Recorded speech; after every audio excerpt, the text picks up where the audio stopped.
Hey, raindrops. Yes, come through. We got merch. Finally, Carlos King is giving y'all merch. We got raindrops. Allegedly. Come on, allegedly mugs, allegedly t-shirts. We have it all. Make sure you go on carloskingshop.com. That's right, carloskingshop.com. Pick it up, tell a friend, phone a friend, and let's celebrate this all together. Now get into this video and make sure you like and subscribe to this channel and hit what? Yes, the notification button so you don't miss an episode. See ya. Fake affair with Apollo. Fake affair with Apollo. And even after Apollo, and thank you for making him admit to that. Let's talk about that, then we go back to Mark. There were allegations that you tried to suck Apollo's dick. Honey, allegation. Phaedra Parks went on Arsenio Hall with Cynthia and Porsha. He sat there and told the entire world that I saw Apollo in LA at a party. I proceeded to follow him without him knowing to his hotel and proposition him to ask him to suck his penis. And she said that on Arsenio Hall. Can you believe that? And it was all made up. I'm like, what? I've never in my life, and I said this to Andy, I said it to anyone who asked me, I have never seen him outside a taping of this show, even randomly in the street, even going to the gas station. No, you never saw Apollo. I have never seen him outside of Real Housewives taping, ever, just even randomly, ever. So I'm like, okay, well, tell me. I was pleading with Phaedra. Where? What was the party? No one saw us? What was the date? I could prove I've been out of town. Give me a date. She would never give me a date. Never tell me where. What was the hotel? Never told me the hotel. Never gave me any information. So to me, I knew she was in on it. She knew it wasn't true, but she wanted to destroy me. The same way she wanted to destroy Kandi because she said something against her and she did not like it. That is a fact. On everything I have, I know for a fact she knew it was a lie. Apollo told me that it was a lie. And I want to be very clear. The reason why that all came out is because one thing about the show at the time, we took pride in making sure that if something could clear the air, let's do it. Yes. Let's not allow a lingering rumor to continue without addressing it and really seeing like it's not he say, she say. I don't like he say, she say. Yes, I like the facts. They would never give me the facts, and that's why I was like, I know what this is about.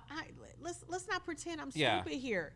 I know why you're not giving me any information. Oh, well, I gotta go with my husband. I gotta just go ahead and listen away. No, you don't. No, you don't. No, you don't.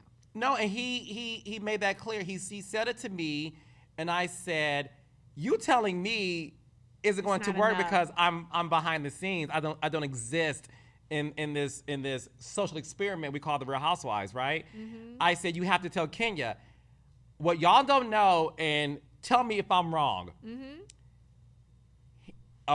It took so many attempts to get Apollo to admit it on camera. He was nervous. He kept trying to I knew his intention was to say it.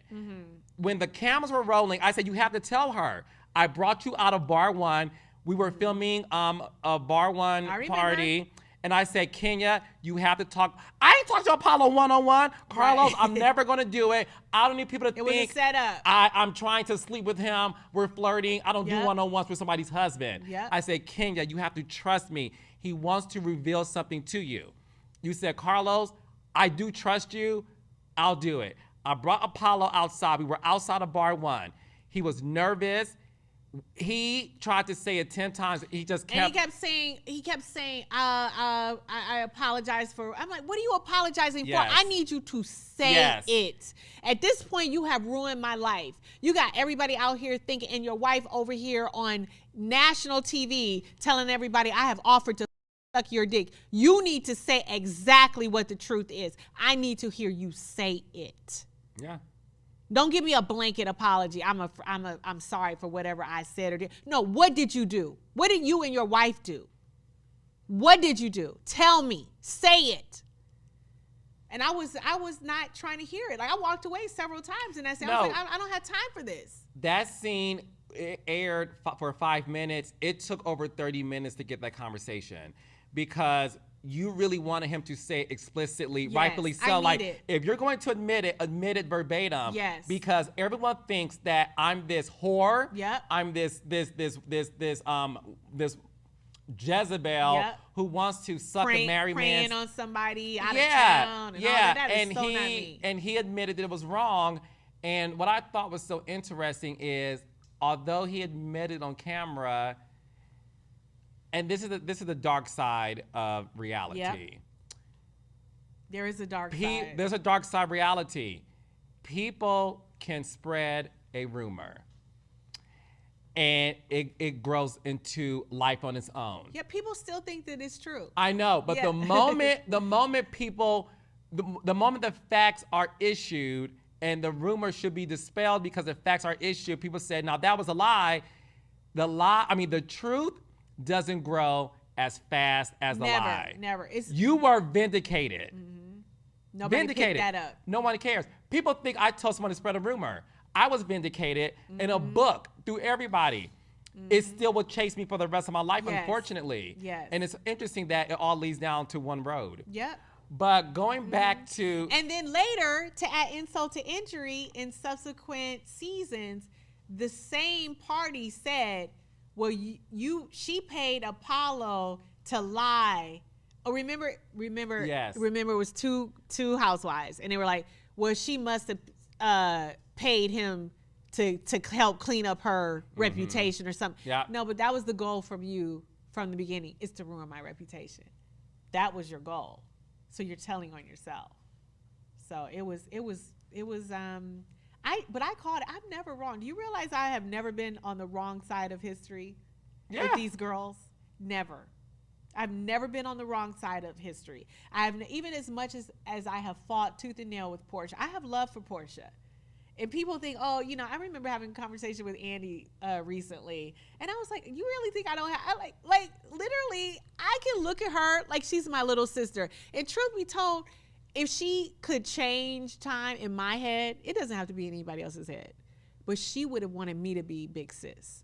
It would have been me, big sis, and her. Look at what she was doing in her life, where she wanted to go. I'll leave it at that. No, I definitely think that there is this mutual respect that you two have for each other. I never thought in a million years that it was that deep between you and Porsha. I know Porsha personally too. I know that Porsha, when she came on the show, people got to understand, you're growing into the woman you are now. Yes. Porsha was married to a man that obviously appeared to be very controlling. Yes. And she was navigating through what that life was like. I can state for a fact, Porsha, truthfully, does not have an issue with you. No, I know that. But the fans think that it's this like you're jealous of her, you hate her. You know. Of who? Which one? Yeah. Because they've said it to her, they've said it to me. They don't know what the relationship. It's like really having a little sister. You're going to be in love one day and out of love another day. You're going to fight one day and you're going to not fight another day. And, listen, it's a very interesting dynamic. But I think the key word is, two things I have to say about Porsha. I have never said she was a bad person. I think she's made some bad decisions. We all have, right? But I have only said two people on this show in this entire time I've been on the show are not good people. She's not one of them. Who are the two people that aren't good people? I think you know. Well, of course I do. I'll leave it at that. And I'll have to say with one of them, I agree wholeheartedly. Yes. Yes, I think you know who they are. And the other thing about Porsha, she has never hit me below the belt. I don't believe she's ever hit me below the belt. Like, she's hit me. No.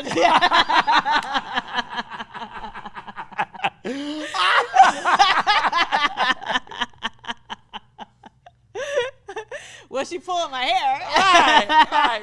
We'll get to that too. Right. But yeah. she, listen, in terms of like the things that I wanted most in my life, my child, my marriage, I don't recall a time where I have felt like she hit me below the belt. Like, I can say she didn't support me in those moments sometimes, but the willful hatred or trying to hurt you in a really direct way, she's never done that to me. And when they have, is when I know, I see you. I see what you're trying to do, and it won't work. When she pulled your hair, real talk. Mm-hmm.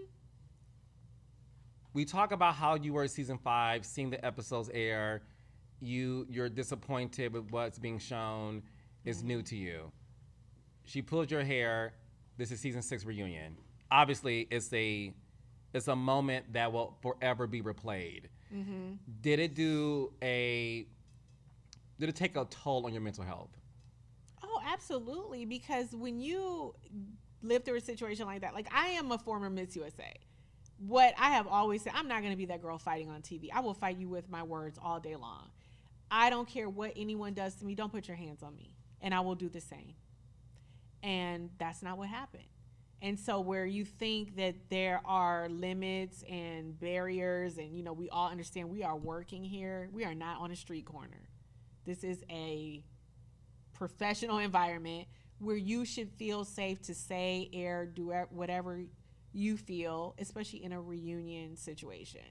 But when, we can argue this back and forth, but when you think that's how everyone else thinks, but that isn't how everyone else thinks. This is a new era in life. You ask somebody maybe over 40, they're going to say, absolutely not. You ask someone under 40, yeah, I'd put my hands on that person too if they had something in my face or whatever.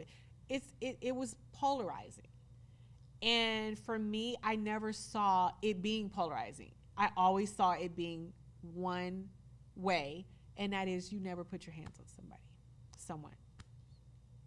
What happened to you after you left the reunion and had to deal with the reality of it being played constantly? Mm-hmm. People are making jokes of it. It's a meme. Mm-hmm. You always prided yourself on being, like you said, a beauty queen. You're a wordsmith. I can read you.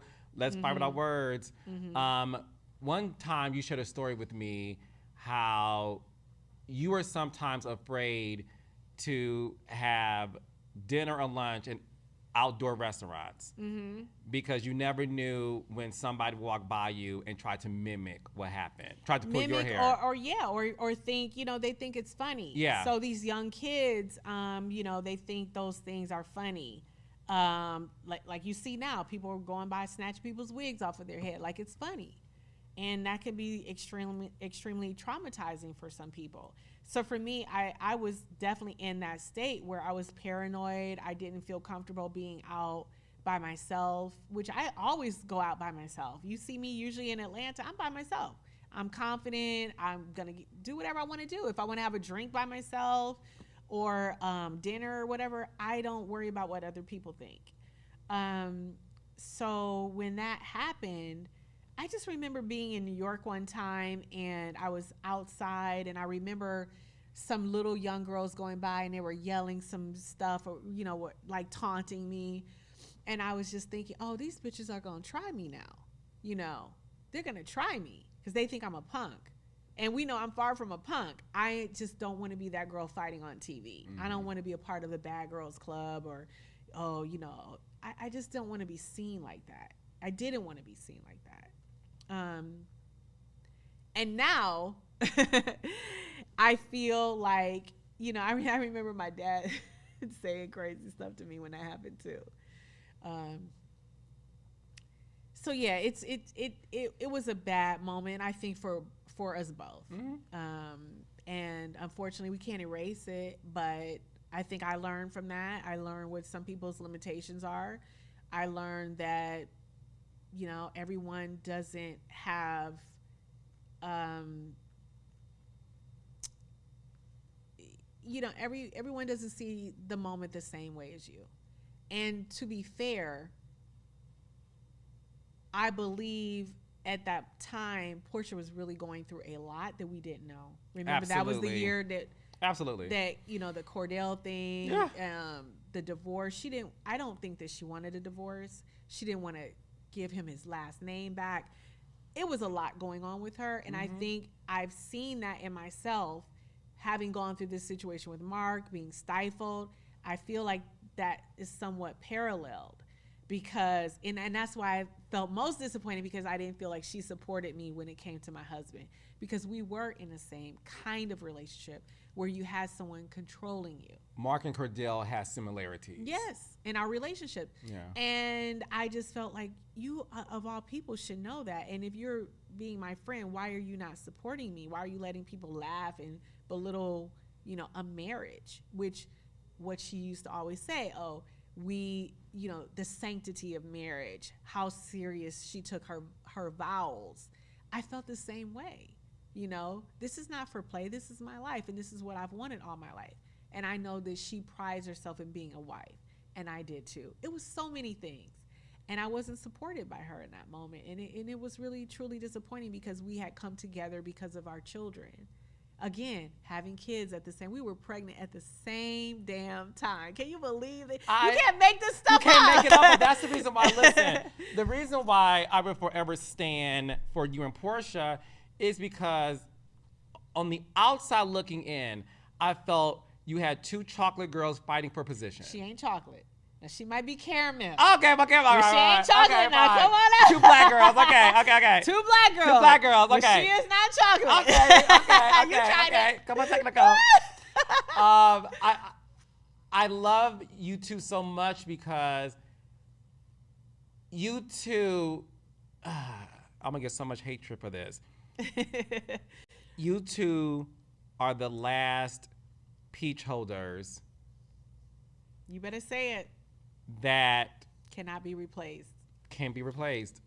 And you two, although went through it, it's sort of like when you first meet somebody and y'all hate each other, and then later in life, you two are best friends. Yeah. Like one of my really good friends named Tiffany, I could not stomach her.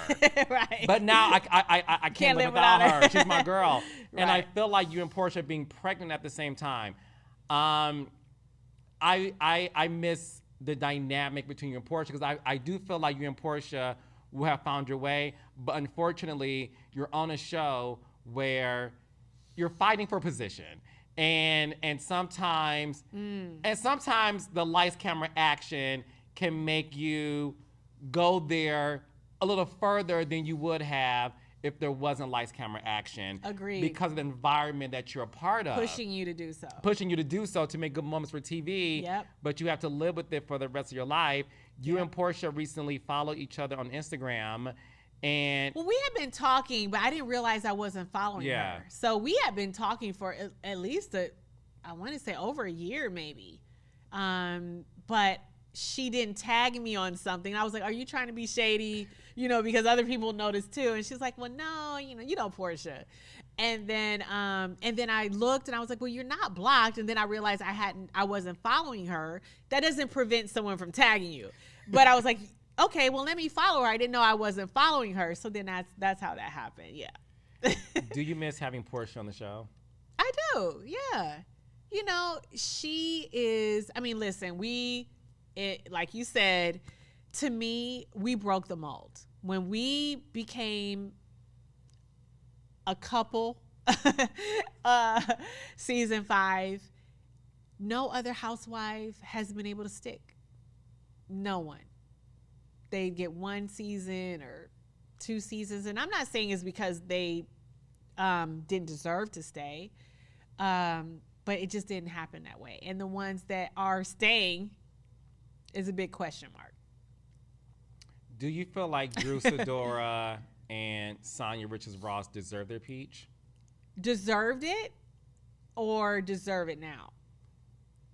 Do you think they just...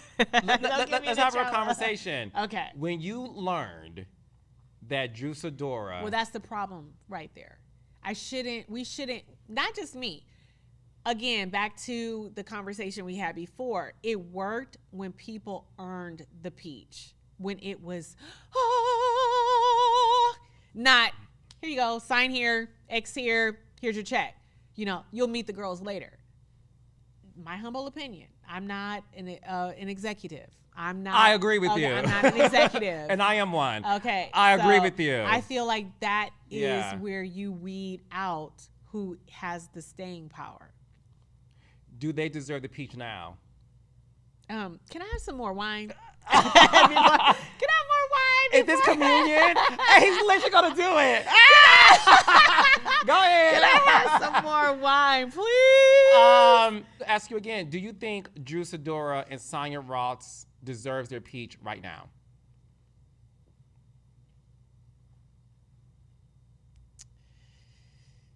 I don't know it. Deserve. That's a strong word. Deserve. Meaning they earned it. I can't. Okay, now that's different. That's a different word. Earned it. Well, no, they didn't shoot with us before. So I would have to say no to that simply because of what I've said previously. I think it worked best when people auditioned for a while and they earned the peach. The same way I did, the same way that Porsha did. Are you shocked that some peach holders still have a peach and that Claudia Jordan only made it to one season?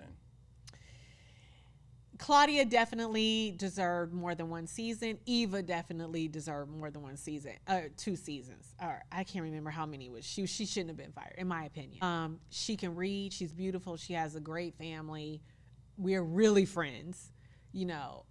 So that was kind of heartbreaking when I say we, when I lost Eva, you know, when we lost Eva. What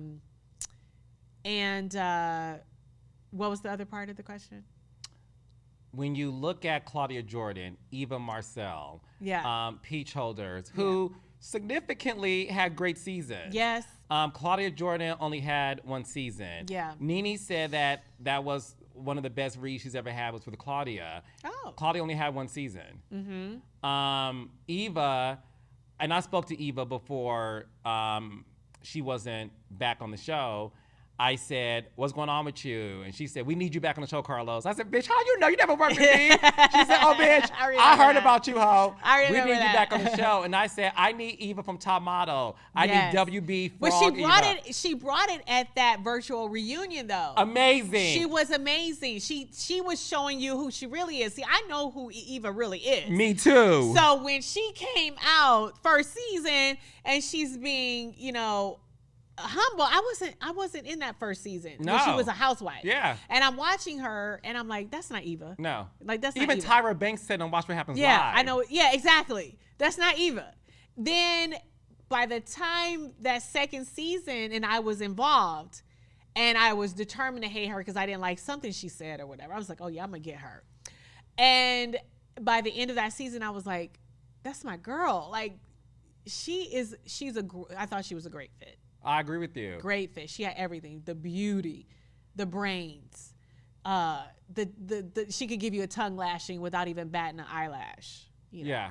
So, and the gays have to love her too. No, we love Eva. We love Eva. I mean, come on. All the Queen's men, honey. Yes, we love you, okay, Eva. Come on, BET Plus. Did Did Marlo Hampton single-handedly ruin the past 2 seasons of The Real Housewives of Atlanta? Child, would you get out of my head? Honestly, I don't even have to think about that question. It is a yes. The problem is you cannot make a fan a housewife The problem is it is a reason why you didn't get a peach for 10 years. When you start coming for somebody who is 10 years a star, that's a problem.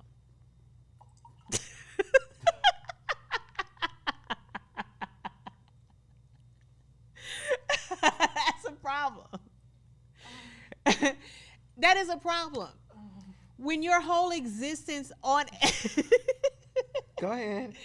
See, don't activate me, Carlos, because I well, somebody has to activate you because you're not activated on this boring ass season I'm watching. I'm not. This is the worst season I have ever seen in my life. Agreed. Why is it so bad? Choices. Do you think it's bad? I don't think it's as bad as people try to say it is. Is it the worst that you've been a part of? Yes. Yes. Why? Choices. Casting choices. Okay. Allowing people when after I sat through that dreadful interview.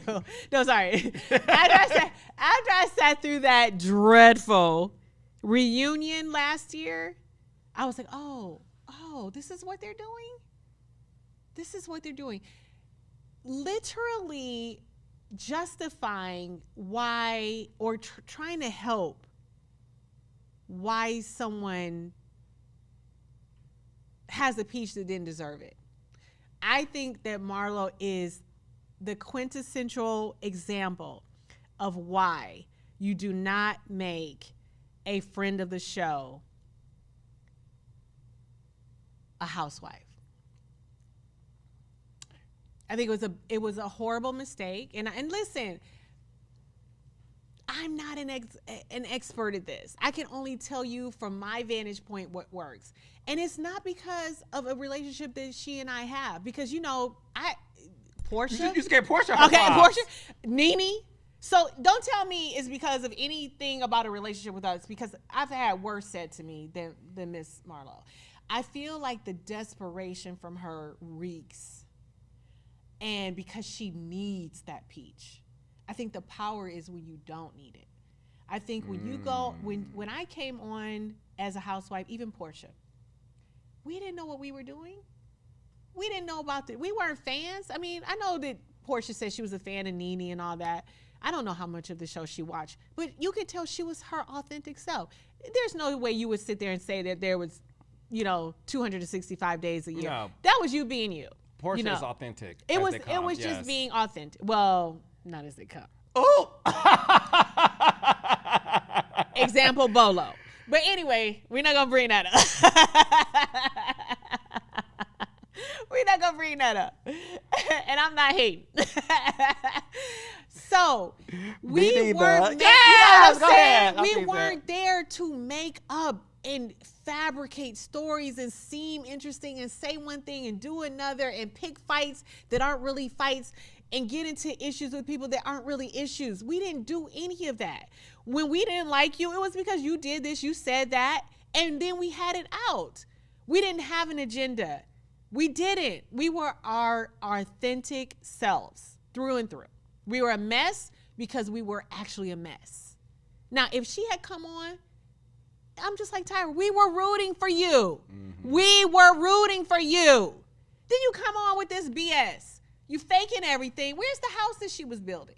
Where's all the other stuff? Where are the... Explain to me why you have a chairlift in your house. Is it to help with the old white men going up to your bedroom? Why else would somebody have a chairlift in their house that's 30... well, now she's 50. But why would you have a chairlift in your goddamn house? Tell me why. Go look at her interviews. In her interviews, it's a chairlift. Tickled. It is a chairlift in her house. In the townhouse? In the townhouse. Now, why you put... Is anybody else that cannot walk that's in your house where you got to put in a damn chairlift? Explain that to me. Maybe she likes to, use it as a prop for having fun. Okay, you gonna ride up your staircase. I'm just trying to figure something out. And your lingerie to the bedroom. Girl, explain that. Tell me about the things that we really want to know. You went a whole season without explaining why you ended up with multiple felonies. You went a whole season without showing any type of culpability for anything that you've done in your past. We can forgive you, but we need to know why we need to forgive you. We don't care if you're an ex-con. I know ex-cons is ex-cons all around me that are my friends, some of my best friends, some of my family. Why are you not talking about that? Why are you coming over here exhibiting the same behavior that landed you in jail and want people to think differently of you? No remorse, no culpability, no kindness, nothing. An empty soul, an empty vessel. And you want to sit here and do a whole number on us at the reunion. Like, oh, I was in foster care. But you talked about my mother not wanting me as a child. Explain that. How it was so easy for you to do that. Like, it's so many questions as a producer I have. Like, I don't understand. You make this person a housewife, but then you don't talk about their, and you conveniently at the reunion get all the way up to why you were in, well, you know, up into explaining why you actually went to jail.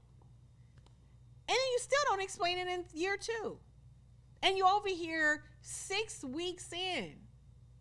And you're picking fights with Candy that makes no sense. Then she started, after that ended, and the managers got together and said, okay, let's figure out a storyline. And then you go find Scotch Bright. You find Scotch Bright to sit up here and play your boyfriend. Okay, so that's your new storyline. You're so soft and gentle now, all of a sudden. You're so pink inside. It ain't making sense. The math ain't mathing. And everybody can see it. In fact, so many comments are like, who is she blowing on production? What is happening? Kenya. No, it's the truth. If you didn't want me here to tell you the truth, then don't. Oh, no, I want you here, honey. Let's be clear. Don't dispute I'm just that. saying, so please don't, listen. Is Marlo being favored or protected? Hey, Raindrops. Yes, come through. We got merch. Finally, Carlos King is giving y'all merch. We got Raindrops. Allegedly. Come on, allegedly mugs, allegedly t-shirts. We have it all. Make sure you go on carloskingshop.com. That's right, carloskingshop.com. Pick it up, tell a friend, phone a friend, and let's celebrate this all together. Now get into this video and make sure you like and subscribe to this channel. And hit what? Yes, the notification button so you don't miss an episode. See ya. Of course, yes, absolutely. And that is what has taken the wind out of me this season in part. Because I'm like, no matter what I do, I was never protected. And that makes me fucking angry as a housewife. I was never protected. I was always the one that everybody came for. Production was like, we don't GAF. And I got all the smoke. And I got no protection. And you are sitting here making somebody who, season 1, lied about everything, including to everybody's face about using the F word. I didn't say it. The F-bomb. Mm-hmm. Yeah, the gay slur. The gay slur. Swore up and down she never said it. Until somebody had to produce the footage where she said it. To me, it's just like, no, if you're going to come and really show your life, show your life. We know the facts beyond the facts at this point. We don't have to even say it. The money cannot be verified. The dates cannot be verified. The timelines cannot be verified. But that's not what we're talking about. We're over here talking about Candy in a restaurant. Then after that failed, then you're over here chasing me around restaurants that got conveniently cut out. Group scenes, all kind of scenes of mine conveniently got cut out. Storylines of mine got cut out. But somehow an angel with foster care scene turns up, and that makes the cut. Candace from Potomac said to me once that every season she feels like she's about to get fired, that she doesn't feel like I'm safe. Of course you want me back. I'm a good housewife. She is a good housewife. Do you feel like you're on the chopping block? I think if you ask the fans, they want me there. They see a need for me to be there.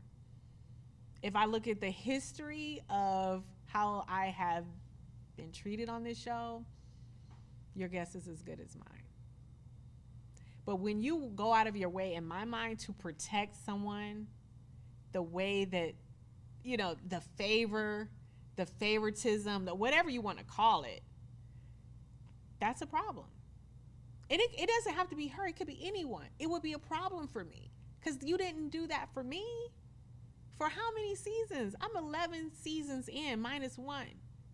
You never did that for me.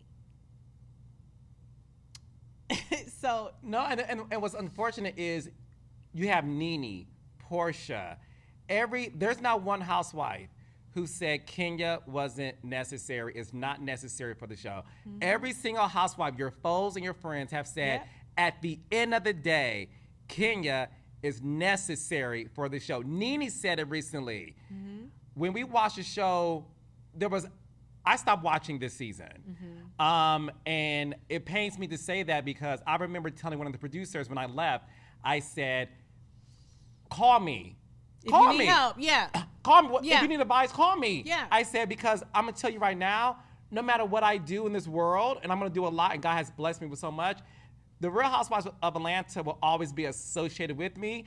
And I like to be associated with some hot shit. Yeah. I said that show will always be my baby. So if you want to call me for some advice, you have called me for advice. Mm-hmm. Sheree has called me for advice. Mm-hmm. The list goes on and on. I'm not a hater. I want the show to be great without me. Of course you do. Yeah.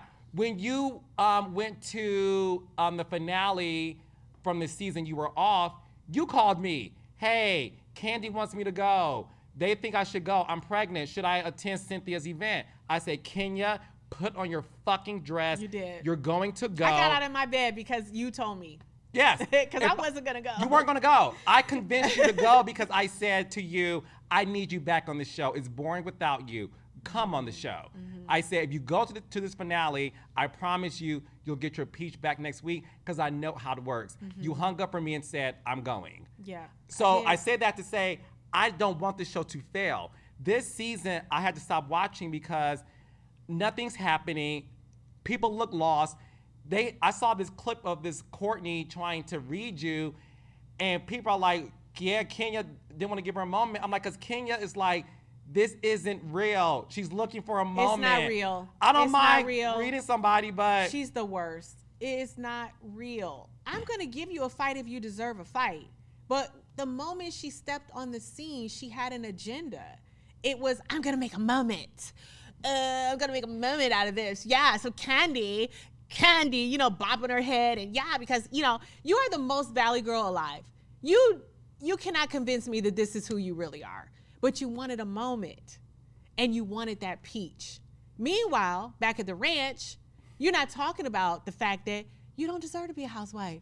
You don't even have a house to live in. Your husband divorced you and left you with nothing. You're literally sleeping on somebody's sofa. You don't talk about anything that's relevant. You drug Bryce out from the dead to come and play like you guys have some relationship that's, a relationship that's meaningful. You're not talking about why you talk sideways. You're not talking about the fact that you put paper clips together and call that a jewelry line that no one is buying or even talking about. I don't have anything to work with. Give me something to work with. I'll give you a fight all day long. Are you bored? How can I not be bored? I got to work with people like Courtney. You weren't there! You weren't there! This is what I got to work with. I'm like, where's the hidden camera? Because this cannot be Real Housewives of Atlanta. It's got to be a hidden camera show. A lot of it makes sense to me. And listen, I know that to be true because I watch it and I'm like, this show is not what it used to be. What do you think it'll take for the show to get back to it being number one? It now may be number 4. Number 1's Below Deck. Number 2 is Beverly Hills. I think that's changed. Below Deck may not be number 1. Who's number 1? You. Vanderpump. Well, this past season, but yeah, I don't know if you can count that. You gotta do some serious casting changes for sure. I don't think the answer is a reboot. I know they've been tossing that around. You know, you hear the fans or whatever tossing that kind of stuff around. Be careful what you ask for. Be careful what you ask for. Because y'all are the same people that asked for Marlo to have a peach, and look where we are now. Be very careful. Be very careful. Sweet 16 is next season. Who is Kenya Moore's wish list if this was more Vision Media producing the Real Housewives of Atlanta? Who would Kenya Moore like to play with on the Sweet 16 of the Real Housewives of Atlanta? Oh my God! Well, I mean, I kind of just already said it, right? You know, listen, I want to play with anyone that is going to be good, authentic TV. And of course, if you want to think about the nostalgic years, you got to go to season 6 for that. I mean, you got to go to season 6 for that. Cynthia, Candy, Kenya, Nene, Phaedra, Porsha. That's the dream team, but that will never happen. That will never happen. So we can't, I can't give you that list because that is an impossible list and it will never happen.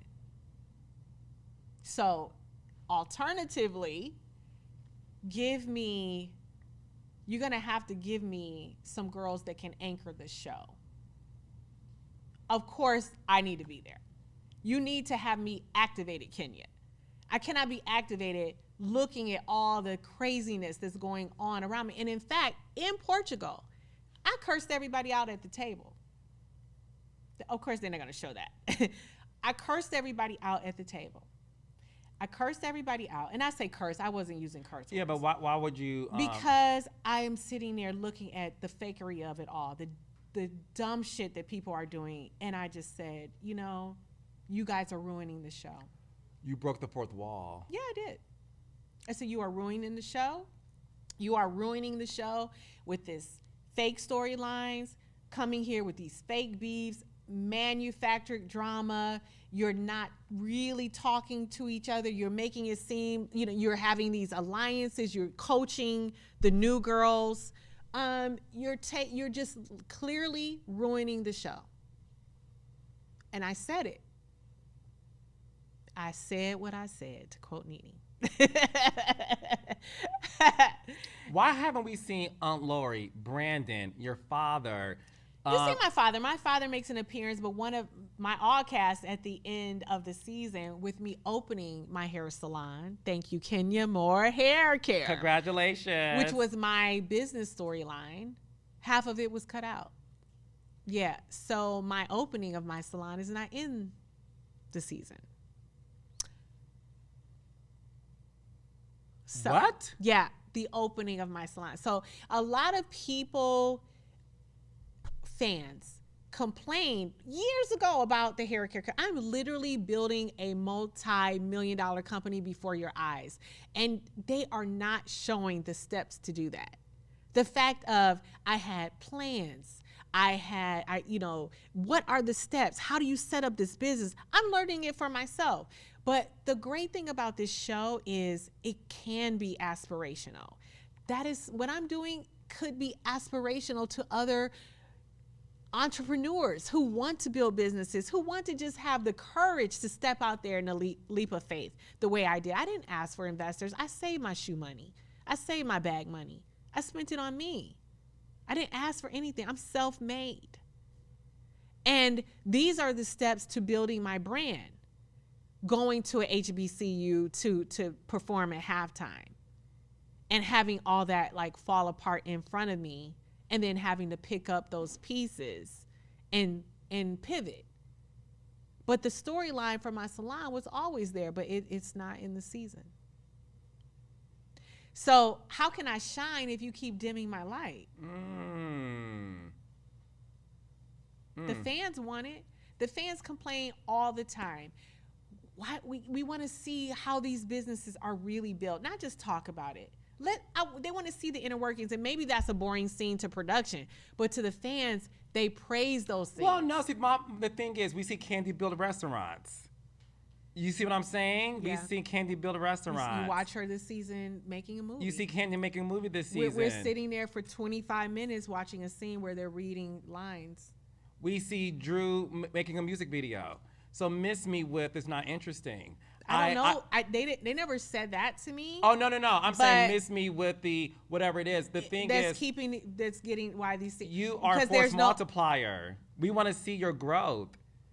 You want to see the evolution. Like, for example, yes. She by Sheree. Yes. Even you said, like, yeah, bitch, She by Sheree should be the finale. It's a moment. It's what we've all been waiting for. We're all been waiting for Kenya Moore haircare. And we're rooting for her. The drum line, Shamia taking the bottles. You know, there's so many supporting footage to show the trajectory, which is why I would say you will go down in history as the most unappreciated housewife. You have given so much to that show. And never had a spinoff, never have been offered a spinoff, other than Ultimate Girls Trip, which was the #1 spinoff, by the way. Rightfully so. Yes. What's next for you? It's so many things I want to do. I just want to continue to. I'm so excited about Kenya Moore haircare right now. So literally, Carlos, I started Kenya Moore haircare on the sofa of the reunion season 5. And I said, I am going to develop my own hair care line because I have a passion for hair care. To now, fast forward 10 years later, to now being in over 5,000 doors today. But by the end of the year, we will be in more than 20,000 retail doors and expanding as we speak. So I want to do what Mael is doing. Shea, Moisture, Cantu. I want to be a $100 million company, and I will be. And I said it here first. So that's what I look forward to. And I look forward to expanding my family. I look forward to personally. When it comes to expanding family, do you still have eggs left over? I have embryos. Embryos with Mark? Yes. Would you use one of those? We discussed it on the show, so I don't want to piss anybody off, but you will get that answer soon. Okay. Yeah. Are you dating now? I am dating now. The guy on the show that we saw? We're not exclusive, but he's on the roster. Okay. I got a white boy on my roster. He be feeding me lobster and pasta. Oh my God, I just spit and rise. I see you with a caramel athlete. Really? Yeah. I don't really love the idea of athletes because they feel young to me. They feel like they're still out there trying to be with every girl. I see owner. I don't know about an athlete. That would take a lot of convincing. That was when I was in my 20s. I see owner in my life, not, yeah. Who's the most famous person you dated? Ah! Give me one, the most famous. Not that people, like, literally, there have been rumors about me dating people that I don't even know. I was accused of dating Allen Iverson. I literally met him in a club and we shook hands. And then all of a sudden I was his mistress. I was like, really? This is how this works? I've been accused of a lot of, well, not a lot, but some people that Who's the most famous? Most famous. Jay-Z? I never dated Jay-Z. Never went out on a date with Jay-Z. Hand to a Bible. Never went out on a date with Jay-Z. I didn't even know who Jay-Z was when I did the video. You know, he was up and coming. Kanye West? I didn't date Kanye. I didn't date Kanye West. I went out on a date with Kanye. How was the date? He was crazy as hell. I talked about that. What did he do? I told this story.